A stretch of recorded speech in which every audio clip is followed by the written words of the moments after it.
Five Nights at Freddy's is one of the worst films of 2023, on par with The Exorcist Believer, making this a second horror dud in a row from Universal Pictures. Hey everyone, it's Jason from EskimoTV.net. If you prefer to read my review, you can go check it out over at that website, EskimoTV.net. Full disclosure, I am not a fan of the Five Nights at Freddy's video game series. I've seen people play these games, and despite not enjoying this film, I will admit there are a few things that the film does well. The narrative is faithful to the video game franchise, meaning those who have played the game will likely admire some of the similarities. The production design leans on practical effects that make this pizzeria spring to life. Outside of that, this is an extremely thin story that stretches itself out to almost 2 painstaking hours, and the character choices are bizarre, particularly to those of us not already familiar with the material. Both of the people I went to this screening with are diehard fans of the games and grew up playing them. They both enjoyed this, so something tells me that if you are familiar with the world, you will be more prone to liking this movie more than I did. Mike, played by Josh Hutcherson, takes care of his younger sister Abby, played by Piper Rubio, and is in a custody battle against their ruthless aunt, played by Mary Stuart Masterson, who does not believe Mike is fit to raise Abby.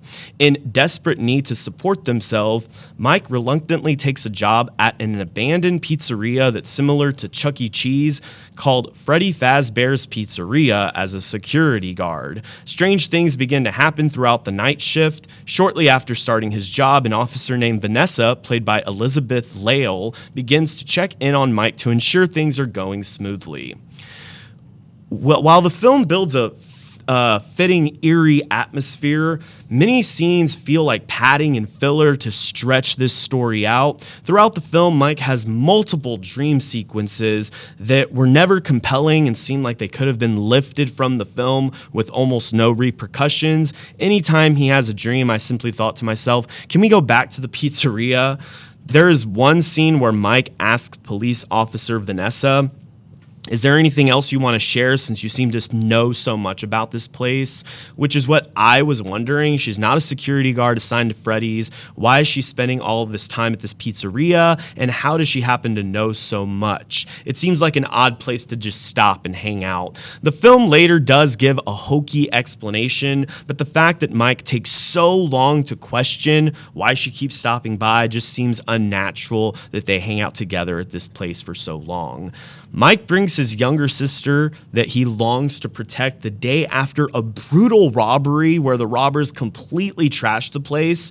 He brings her to the pizzeria, and I get he may not have had a babysitter, but if someone just broke into the place where I work, I would avoid at all costs bringing them to said dangerous place. Heck, I would be calling the boss to report it to see if I should still go in. Not Mike. He, unfazed by the robbery, goes in that evening like it's a normal work shift, taking it upon himself to clean up the place. Even Vanessa asks Mike, why would you bring Abby here if you know it's not safe? And I think Mike was an idiot for doing that.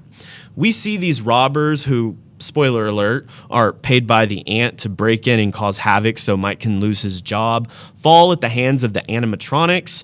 There's never a satisfying follow-up to that. No one reports these people missing. They die, and we don't even see their bodies again because the animatronics decided to eat them or melted their souls, or who knows, whatever happens to these people. These robbers broke the glass of all the pinball machines, and towards the end of the film, there's a shot where we see all these machines with the glass still intact. I'm not sure, was that a production mistake, or did Mike truly repair the glass to multiple pinball machines in a single shift?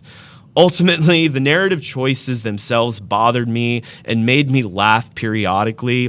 The main positive compliment I can give the film is that the story was so bizarre and I was so bewildered by its choices. I can't say I was flat out bored. Things happen, even though I think those things are laughably stupid. It was so dense and mindless that I was entertained by how outlandish some of those choices were. If you're in the mood for horror, I would recommend skipping Universal Universal Pictures' latest offerings. See if you can catch Saw X. That's been one of my more recent favorite horror films.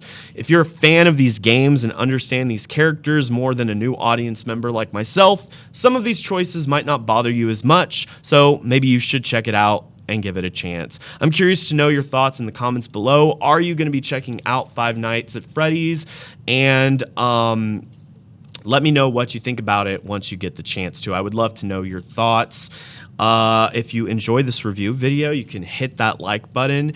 That will help this video rank higher in the search results. And if you'd like to see more videos like this in your feed, consider subscribing to the channel where you'll get to see more reviews from myself. You can also check out that website, EskimoTV.net, if you'd like to check out some written reviews. Thank you all so much for tuning in. Once again, my name is Jason Escamilla from EskimoTV.net.